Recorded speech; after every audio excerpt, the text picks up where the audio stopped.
여러분 안녕하세요. 오롱작입니다. 이렇게 오랜만에 찍는데요. 어디를 좀 가고 있어요. 가면서 제가 하고 싶었던 얘기 하나 편안하게 좀 하고 싶어서요. 제가 요즘에도 계속 듣는 얘기거든요. 집값이 너무 비싸다. 거의 신문기사에 도배가 돼 있잖아요. 집값이 비싸다. 뭐 월급을 몇 년 모아야 살 수 있다. 그리고 뭐 주택 그 구입할 때 부담지수도 너무 높다. 결론적으로 이제 살 돈이 없다 이런 건데, 이번에 대출 규제 나오면서 다시 한번 느낀 게 뭐냐면, 이 자본주의 사회는 신용을 기반으로 하고 있거든요. 화폐와 신용 이 두 가지가 굉장히 중요해요. 근데 화폐보다 신용이 더 무섭거든요. M1이랑 M2의 차이가 있잖아요. 그래서 신용, 대출을 막아버리니까 확실히 시중이 위축되는 게 보여요. 그런데 많은 분들이 간과하는 부분이 뭐냐면, 신용, 대출을 막는 건 원래 정상은 아니에요. 대출을 막고 금리를 올리는 건 사실은 경기가 살아났다는 뜻이잖아요.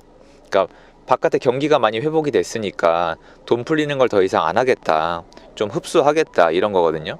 근데 그러기에는 여전히 분명히 경기가 안 좋기 때문에 대출을 완전히 막아버린다든가 금리를 아무 이유 없이 올리는 거에 대해서 저는 약간 이해가 안 돼요.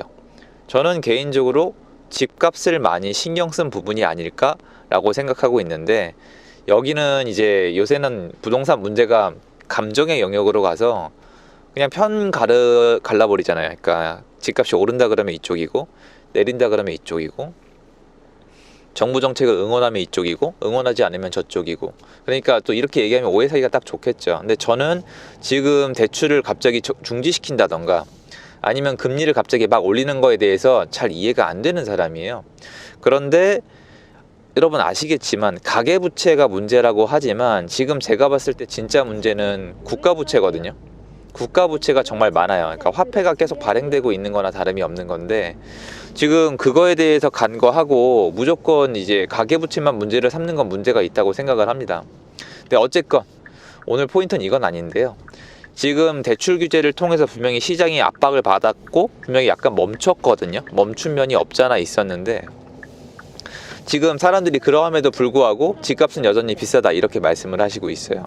그러니까 요번에 여러분이 하나 확인하셔야 되는 건 뭐냐면은, 대출, 신용이 막히면 시중에 돈이 확실히 쪼그라드는구나. 이거는 확인이 된 거예요. 확인이 됐는데 우리가 놓치는 부분은 부동산만 바라보잖아요. 대출을 뭐 안 해준다, 아니면은 뭐 금리를 올린다. 그러면 지금 제 유튜브를 보시는 분들은 대부분 부동산에 어떤 영향을 미치는 것만 보시는데, 그렇지가 않고 사회 전반적으로 어떤 영향을 미치는지 다 봐야 돼요. 근데 그걸 간과하는데 그게 나중에 기사에 나옵니다. 부작용들이 분명히 있거든요. 금리를 올리고 대출을 안 해주면은 부작용은 반드시 있을 수밖에 없어요. 계속할 수 있는 게 아니란 말이에요. 자, 그런데 지금 시중에 그 대출을 해주든 안 해주든 여전히 집값은 무척 비싸다고 말씀을 많이 하세요. 근데 저는 이제 그 시야, 약간 그런 생각 방식에 대해서 어떤 변화를 만들어 드리려고 노력을 많이 하는 편인데, 제 주장은 수요와 공급이란 게 있잖아요. 모든 재화엔 수요와 공급이 있잖아요. 누군가 만들어서 공급을 해주고 누군가 그걸 소비를 해주는 거잖아요. 제 말은 수요와 공급 이 두 가지의 밸런스 안에서 결론이 난 거죠. 결론이 난 거. 그 결론이 난 게 가격이에요. 다시 얘기해서 가격은 그냥 숫자가 아니라 수요와 공급을 통해서 결정이 된다는 거죠. 근데 많은 분들이 지난 몇 년 동안 집착적으로 가격에만 신경을 쓰시는 것 같아요. 그러면 어떤 결과가 나오냐면, 자, 가격에만 집착한 아주 대표적인 케이스를 제가 예를 드릴게요. 아크로 리버파크, 서초구에 있는 아크로 리버파크가 34평이 34억을 찍었어요. 그 당시에 기사가 쏟아져 나왔어요. 거짓말이다, 자전거래다, 사기다, 세무조사해라. 찾아보세요. 제 말이 거짓말인지. 전 찾으란 바로 찾을 자신 있습니다. 지금 얼마죠? 45억입니다. 가격에만 집착하면 이런 결론이 나와요. 모든 사람은 자기 주관대로 살아요. 인간은 절대 이상적이지 않아요. 인간은 감성적이에요. 그래서 이런 거예요. 예를 들어서 뭐 페라리 자동차가 3억이다. 야, 미쳤네. 집 한 채 가격이네. 이런 식으로 나오는 거죠. 근데 페라리란 자동차 회사가 망하지 않고 계속 운영이 되는 건 그 가격에 팔리기 때문이에요. 그 가격에 팔리는 건 그만큼 돈을 가지고 있는 사람이 있다는 거예요. 이게 수요와 공급의 힘이에요. 페라리 자동차라 하더라도 만약에 망할 것 같으면 가격을 내릴 수밖에 없는 거거든요. 어쩔 수 없어요. 그런데 지금 집 가격이 계속 올라가고 있잖아요. 지금 뭐 내린다는 분들도 있는데 그건 아니에요. 그건 거짓말이고요.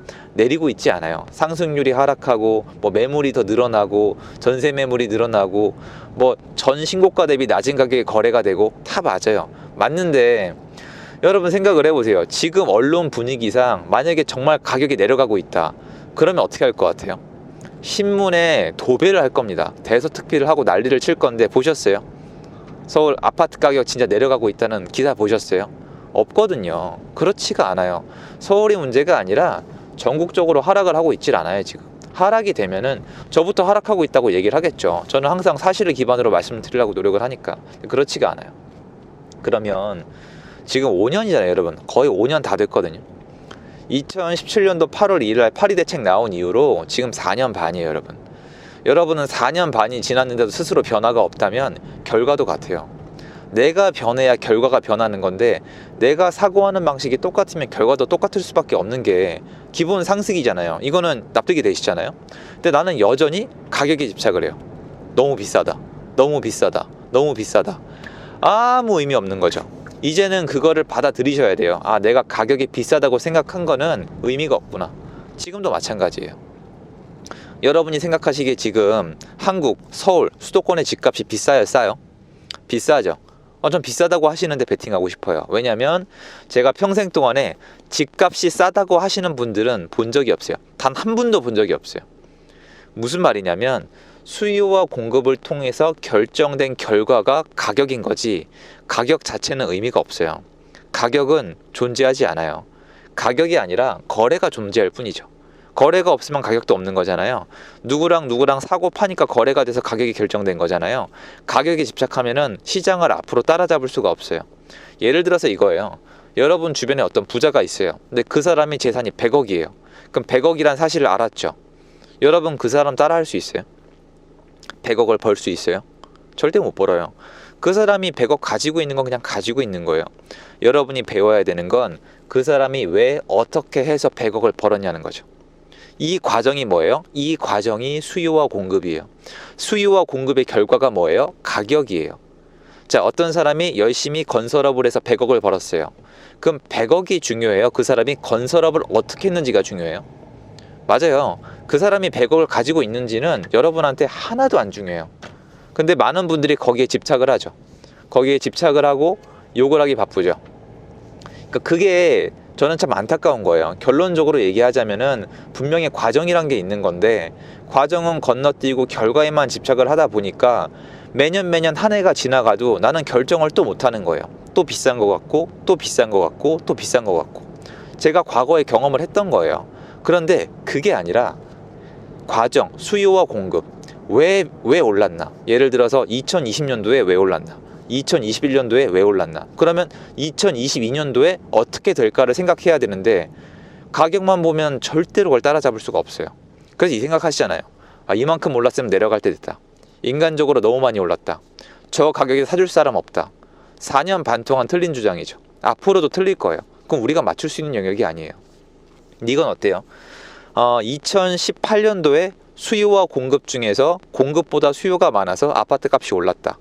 2022년도에 수요보다 공급이 적다. 그래서 또 오를 것 같다. 이거면 다 되는 거예요. 그 다음에 이제 나한테 맞추는 거죠. 뭐 대출은 어떻게 받을 건지, 어느 동네를 볼 건지, 얼마까지 가격을 볼 수가 있는지, 명의는 어떻게 할 건지. 그 다음 공부가 돼야 되는데 이게 아니라 가격에 집중하는 것 플러스 알파, 언론과 어떤 정치에 흔들려서 감정까지 여기다 부여를 한다. 그러면 끝이에요.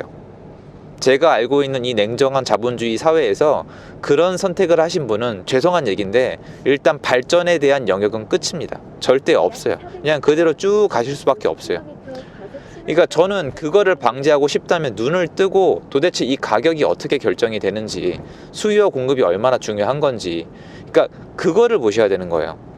근데 거기에 눈을 뜨는 게 굉장히 어려운 것 같더라고요. 몇몇 분들에게는. 그래서 저는 오늘 제가 사실 지금 아파트 뭐 더 오른다 내린다 이 얘기 한 거 없잖아요, 여러분. 한 거 없어요. 근데 여러분 궁금하지 않으세요? 2022년도에 어떻게 될지 궁금하지 않으세요? 그런데 여러분이 2022년도에 가격이 어떻게 되는지 마는지에 따라서 여러분이랑은 상관이 없어요. 왠지 아세요? 네, 가격이 또 나오고 나서는 여러분이랑 의미 없는 얘기예요. 오를지 내릴지 맞추려 그러면은 뭔가를 하기가 되게 어려워요. 그건 도박이나 다름이 없잖아요. 짝수가 나올지 홀수가 나올지. 근데 부동산은 도박장이 아니에요. 짝수가 나올지 홀수가 나올지가 아니에요. 이유가 있단 말이에요. 분명히 수요와 공급이란 이유가 있어요. 그러면 가격이란 결과에 집착을 해야 되겠어요? 아니면 과정인 수요와 공급에 집착을 해야 되겠어요? 제가 수년 동안 수요와 공급에 집착했던 사람이고 결과가 아주 좋았어요. 제 주변에 가격이란 결과에만 집착하신 분들 결과 안 좋아요. 그리고 앞으로도 발전이 없을 것 같아요. 그래서 저는 여러분한테 오늘 이 자리에서 말씀드리고 싶어요. 부동산 시장에 관심을 가지고 싶으시면은 어디가 얼만지가 아니라 왜 저렇게 됐는지가 중요해요. 저기 어떤 사람들이 살아서 어떤 수요가 들어와서 저 아파트의 공급량이 얼마나가 돼서 저런 가격이랑 결과가 나왔는지를 보셨으면 좋겠어요.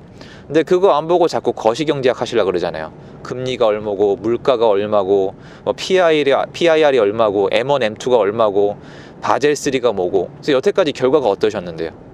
앞으로도 그게 똑같은 결과가 이어질 거라고 저는 생각을 합니다. 그래서 여러분, 여태까지 결과가 마음에 안 든다면 아인슈타인이 그랬잖아요. 행동이 같으면 결과가 같다고요.